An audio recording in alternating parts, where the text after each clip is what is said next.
The infamous Art the Clown makes his return in Terrifier 2, the sequel to the original Terrifier, the low budget film directed by Damien Leone, starring David Howard Thornton as Art the Clown.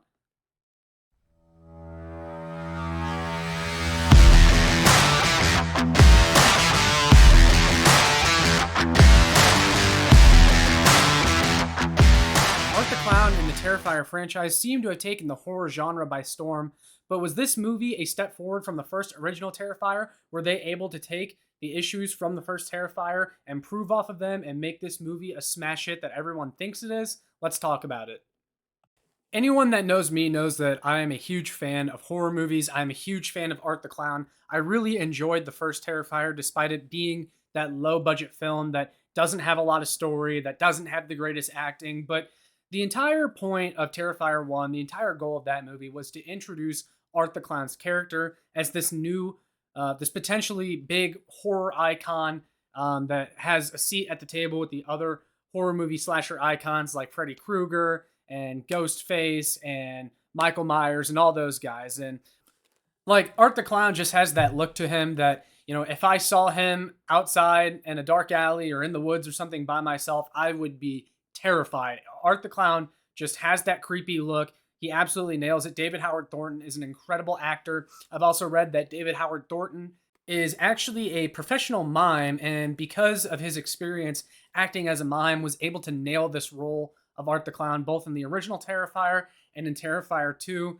Just the mannerisms and everything about Art the Clown just makes him a really special character and one of the scariest horror villains that there is in the genre.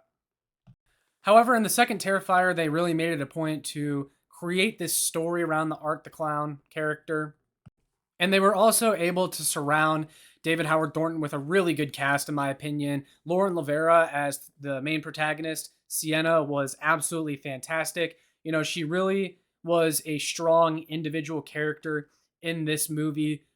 In the original Terrifier, you never had any sort of feeling that any of the characters were going to survive or anything like that. But this movie was a little bit different. Sienna was a very strong lead character that you knew was going to push back on Art the Clown, and that there was going to be some kind of ultimate fight at the end to fend off Art the Clown, which there was. And I'll talk about that a little bit later. But I really thought the cast and the story was a lot better in Terrifier 2. Oh yeah, and not to mention wrestling celebrity Chris Jericho was even in this movie. It's a very small part, but it was kind of cool to see a big name thrown in there in the cast. A lot of times when you have big celebrity names thrown into movies that don't really have any acting experience, it doesn't really work out all that well, and it's just putting name value to your movie. But as long as you're giving them a smaller role like they gave Chris Jericho in this movie, it works out really well. I also thought Elliot Fulham as the younger brother to Sienna, Lauren Lavera's character in this movie, did a fairly good job. The dynamic between him and his sister Sienna really kind of develops throughout the movie. I also thought the chemistry just between the two of them was pretty good as well.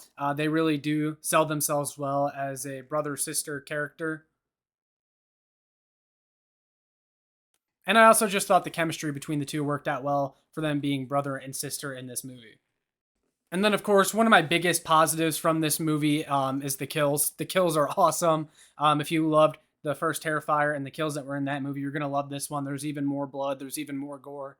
And potentially one of the goriest, just most brutal kills I've ever seen in a horror movie is in Terrifier 2 when Art the Clown kills Sienna's friend. Her friend's name is Allie, played by Casey Hartnett, and she just has one of the worst deaths you'll ever see in a slasher movie. You'll just have to check it out if you haven't seen it. Art the Clown just cuts her up in every single way, and then as soon as you think that the brutality is over, Art the Clown runs back in the room with bleach and salt and literally rubs salt in the wound of Sienna's friend Allie, and it is just gore on top of gore. I also got to say, I love the cinematography that they used for this movie. I love the feel and the vibe with the camera shots that they used and the camera quality and just sort of that almost retro, grainy camera quality and sort of that Octoberish feel you get when you watch other Halloween or horror-related movies. You definitely get that in Terrifier. And it's just like you turn on the movie and you just know immediately that this is going to be a horror movie and that this is a movie that you can turn on Halloween and have a good time. I also really like the score in this movie. You have some, I want to call it like rock music. I'm not really totally sure how to describe it. I believe it's some of the same music they used in the first Terrifier, but it's kind of a hard rock, which you're probably thinking, oh, why would they use that in a horror movie? But it's more of also like a depressed tone, or kind of like, it's like when it comes on, Art the Clown is about to do some badass shit.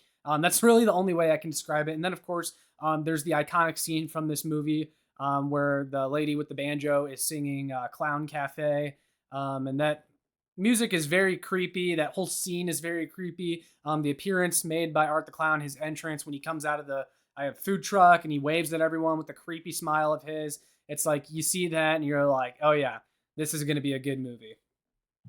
And the Clown Cafe song I found stuck in my head 2 weeks after watching this movie. It's just catchy, and it's something that's going to make you remember this movie after watching it. Or anytime you hear that song, you're going to know that it came from Terrifier 2.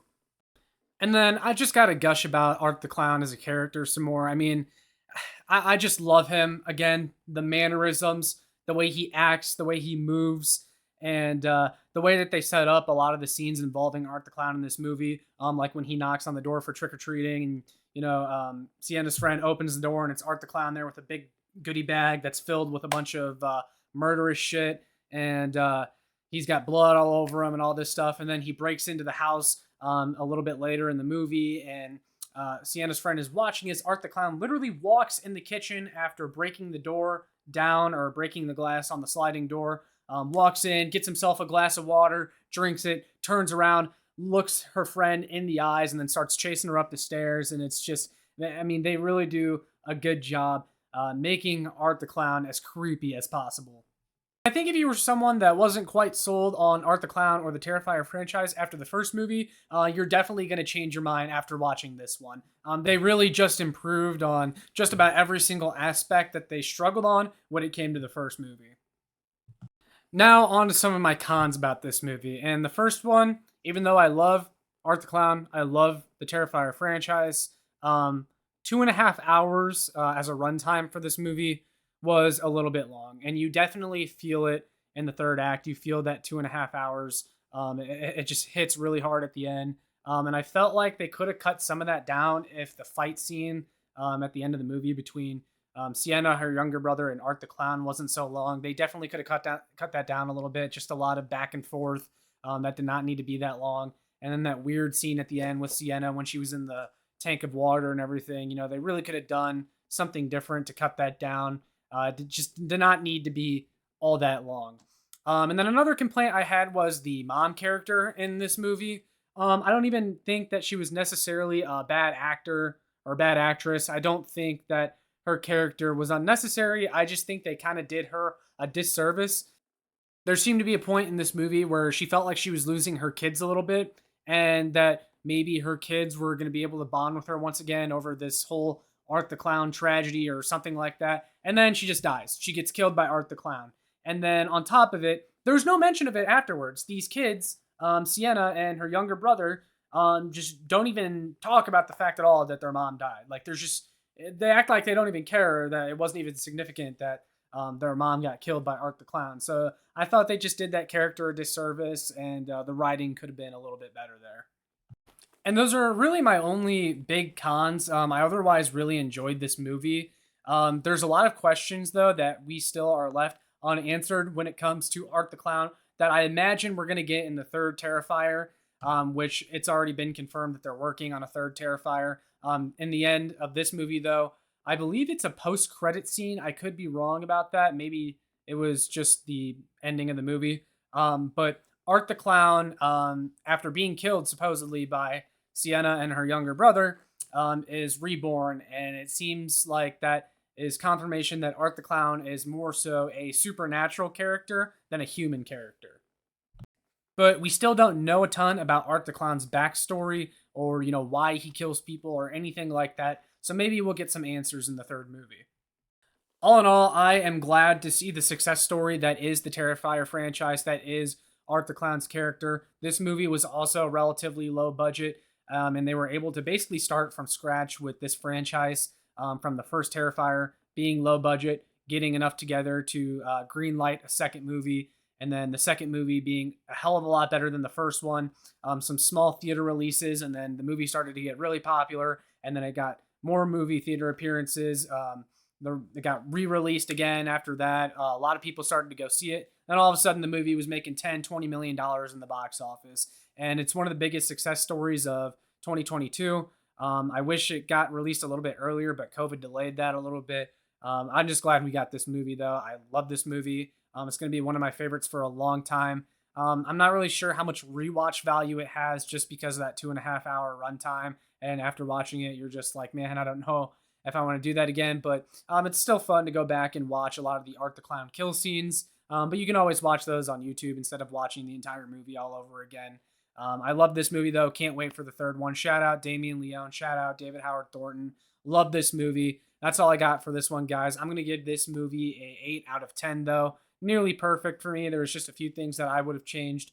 I love this franchise so much. It's one of my favorite movies. I love Art the Clown. I have a costume of Art the Clown, a bunch of Art the Clown merchandise and stuff like that. So I look forward to seeing what else this franchise does and what Damien Leone has in store for us in the third Terrifier. But I want to hear from you guys what you thought of this movie. But with all that being said, make sure you like, share, and subscribe so more people can find this. And I'll see you all in the next one.